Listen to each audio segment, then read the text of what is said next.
Políticas Públicas em Tese é um produto da disciplina Comunicação e Políticas Públicas do curso de Comunicação da UFMA. Neste episódio, conheça a tese Rupturas e Continuidades da Assistência Social, da Benemerência ao Direito, uma incursão no Brasil e no Maranhão. A tese foi defendida junto ao Programa de Políticas Públicas da UFMA por Lília Penha Viana Silva.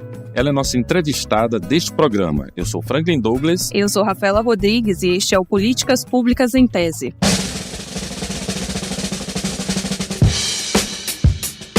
Políticas Públicas em Tese. Lília Penha Viana Silva é graduada em Serviço Social e especialista em avaliação de políticas e programas sociais. Ela possui mestrado e doutorado em Políticas Públicas pela Universidade Federal do Maranhão. A pesquisadora integra o Grupo de Pesquisa e Extensão em Democracia, Direitos Humanos e Políticas Públicas, vinculado ao Departamento de Serviço Social e ao Programa de Pós-Graduação em Políticas Públicas. Com Lília Penha, que Rafaela Rodrigues conversa neste episódio de Políticas Públicas em Tese. Seja muito bem-vinda, é um prazer enorme recebê-la. E para começar, vamos iniciar falando sobre o que motivou a senhora a desenvolver essa pesquisa, se teve algum fator específico ou foram diversos aspectos. Olá, um prazer estar aqui com você, Rafaela. A minha tese de doutorado ela tem vários motivos. Primeiro, era uma continuidade de estudos já anteriores realizados na dissertação de mestrado, que é dentro da mesma área da política de assistência social, né? E segundo, a própria vinculação que eu tenho com essa política durante 15 anos, antes de vir para a UFMA como docente. Eu trabalhei durante 15 anos como assistente social do governo estadual, na esfera estadual, e fiz toda uma incursão nas protoformas mesmo da assistência social no estado do Maranhão. Então a gente esteve presente quando ela nem era política ainda e contribuiu bastante, tenho certeza, nesse processo de construção. Em termos de contextualização histórica, professora, como era a política de assistência social antes da Constituição de 1988? Essa política não era um direito antes da Constituição Federal de 88. Ela era uma política de governos. Dependendo do governo, ela podia ser realizada ou não. E não é só isso, é a forma como era realizada, né? Como um benefício, com uma ajuda, com uma moeda de troca no relacionamento entre Estado e população. Estamos conversando com Lília Penha, pesquisadora do Grupo de Estudos, Pesquisa e Extensão em Democracia, Direitos Humanos e Políticas Públicas, o G10. No seu trabalho, a senhora explana sobre as implicações para a descentralização da política de assistência social e as escolhas dos governos pós-1990. Quais avanços tivemos relacionados à Seguridade Social? A descentralização das políticas sociais, ela é também um ganho da Constituição Federal de 88. Antes disso, os municípios não se constituíam num ente autônomo, né? Nossos entes federativos eram apenas a União e o Estado. A partir da Constituição de 88, o município é emancipado como um ente federativo e para a esfera local, foi colocada a atribuição de desenvolver as políticas públicas. Então, a descentralização foi retirar da esfera federal, que era quem executava as políticas no âmbito do município, mas era uma equipe do governo federal.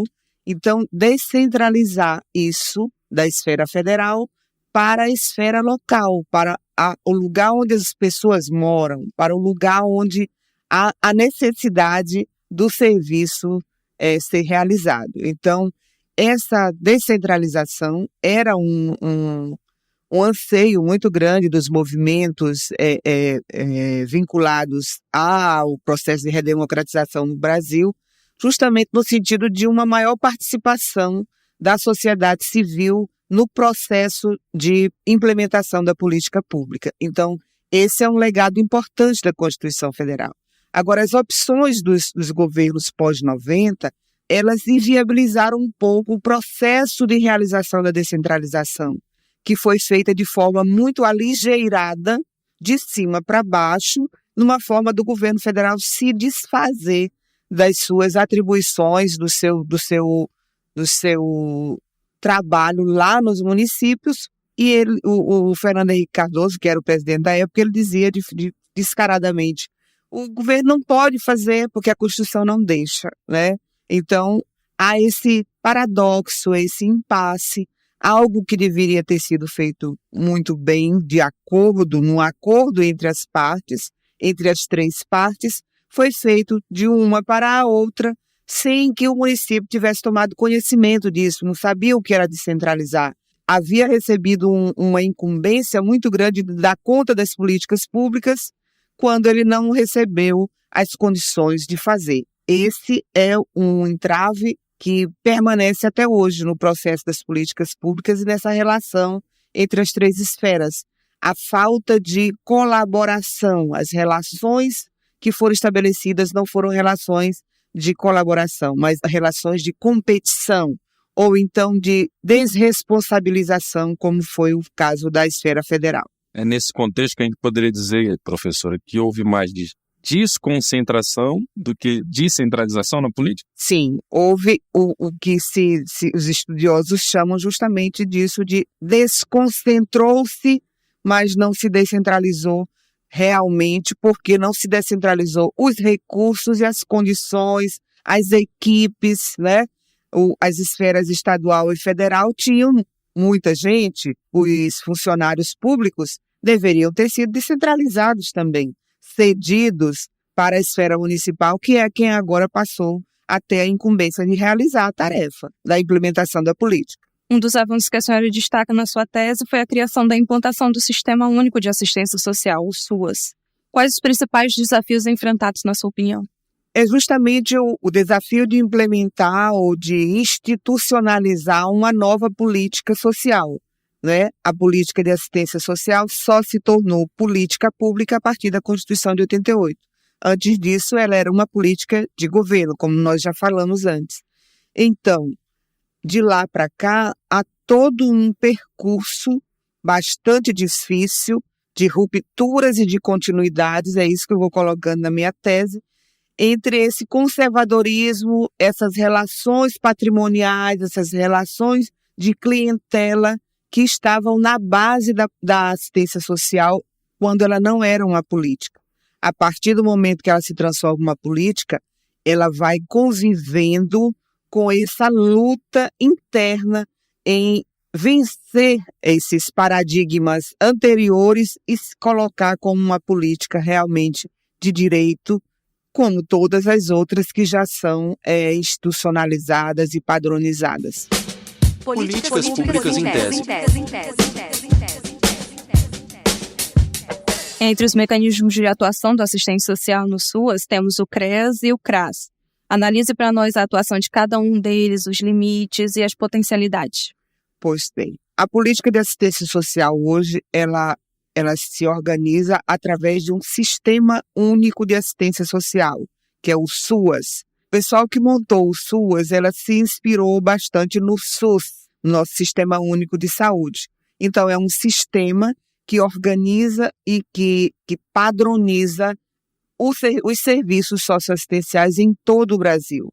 Em qualquer parte do Brasil, a assistência social será operacionalizada a partir desses dois equipamentos que você falou. O CRAS, o Centro de Referência de Assistência Social, é uma instância de proteção à família, de proteção aos indivíduos e uma instância que desenvolve ações de fortalecimento de vínculos desses núcleos familiares e que luta para buscar apoiar essa família no seu funcionamento, potencializando suas possibilidades, ampliando o seu grau de conhecimento, de possibilidade de cumprir com as suas funções protetivas ao seu núcleo familiar. O CREAS é um outro centro, é o Centro de Referência de Assistência Social, centro especializado. Ele já é para um outro público, é voltado para famílias e indivíduos em situação já de desproteção, pessoas já vítimas de violências, vítimas de qualquer tipo de violência que ele precise ser protegido. Então, todos os grupos que a gente às vezes chama, são as minorias, que nem são as minorias, né? Então, as mulheres, as crianças e adolescentes em situação de desproteção, os órfãos ou aqueles que cometeram um ato infracional, todos são alvo das atividades neste centro de referência especializado. Os CRAs, eles existem em quase todos os municípios brasileiros, quase todos, há um percentual inferior a 5%.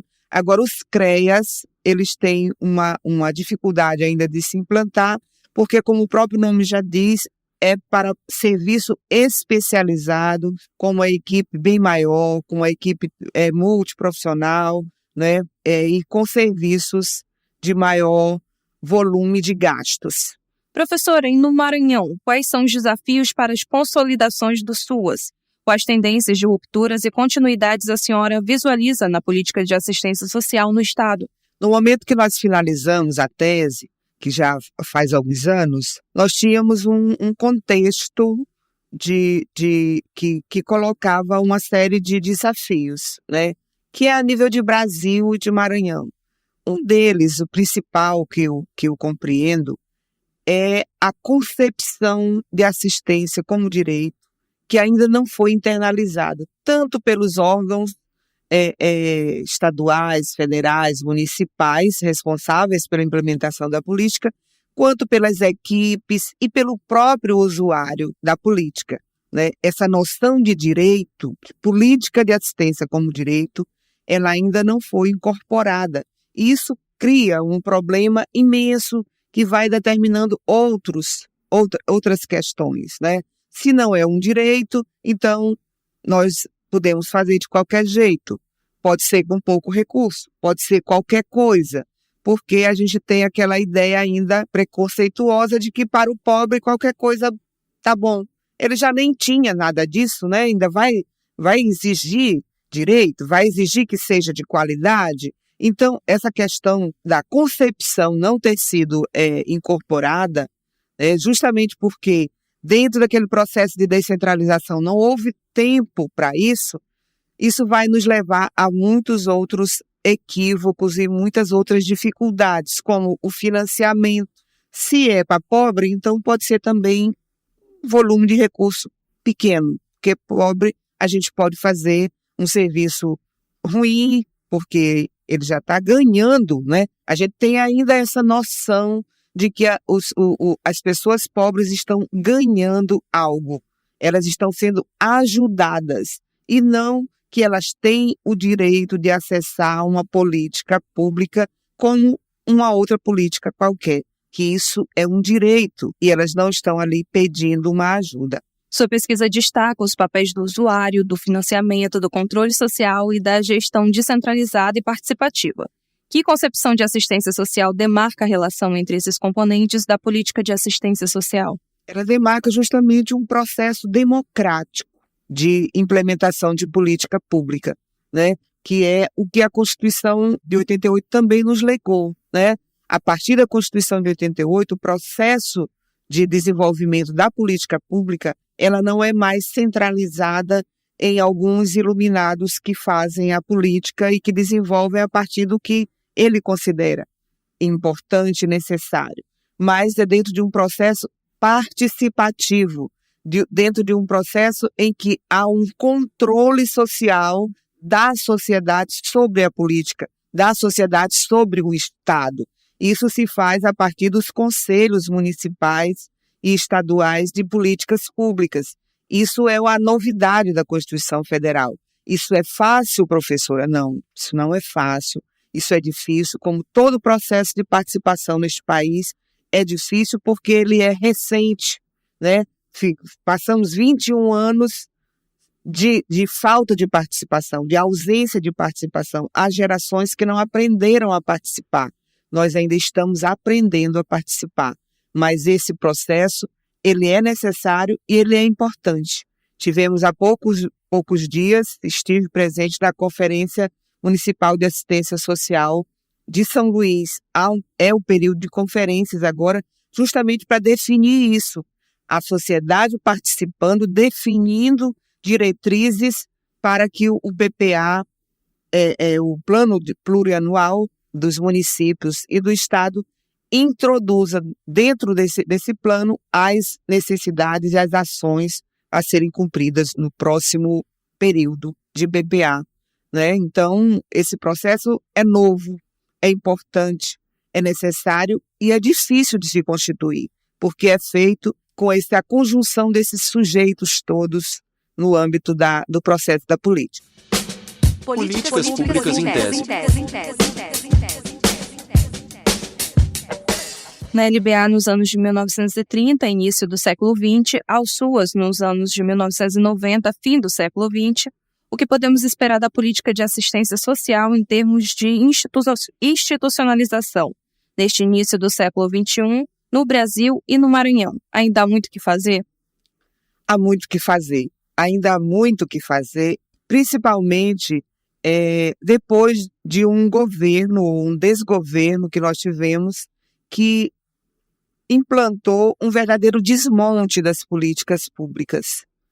A política de assistência, como é a política mais recente, a política que ainda não estava totalmente institucionalizada, implantada, assumida pela própria sociedade, ela sofreu muito. Então, há um desmanche da política de assistência social no Brasil, a partir do governo de Temer para cá, e que a gente percebe que nós perdemos aí 6 anos de um processo de luta que nós vínhamos em crescente.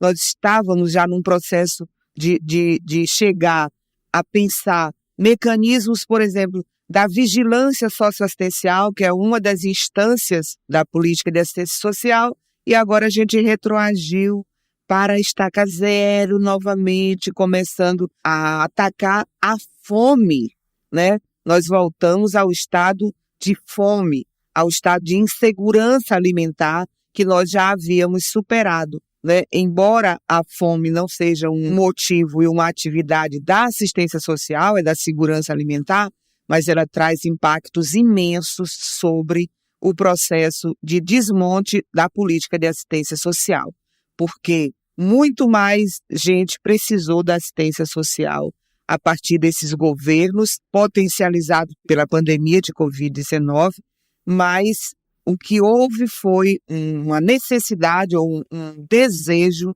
realmente de desmontar esta política até o chão.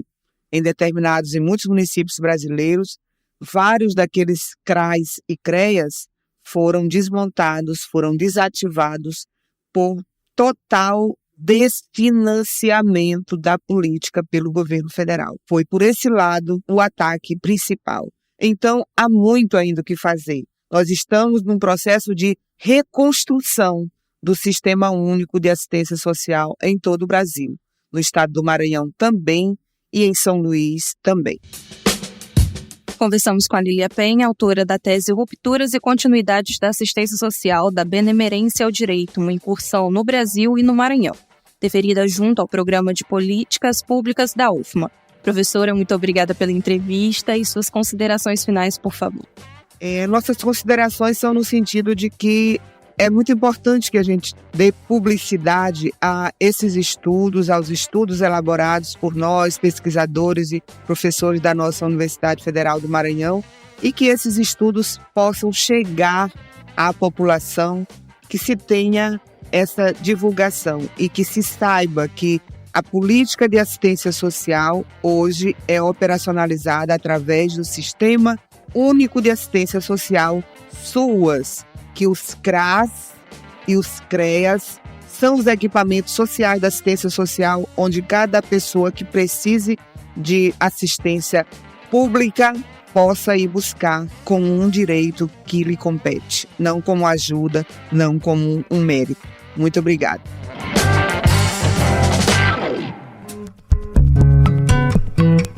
Você ouviu a série Políticas Públicas em Tese, uma produção dos estudantes de Comunicação Social da UFMA, da disciplina Comunicação e Políticas Públicas. Equipe de roteiro, locução, produção e edição: Cris Souza, João Batista Pinto, Joelma Baldez, Paula Cerdeira, Rafaela Rodrigues e Rose Carvalho. Supervisão de edição: Sailon Souza. Orientação: professor Franklin Douglas. Tchau, tchau e até o próximo episódio.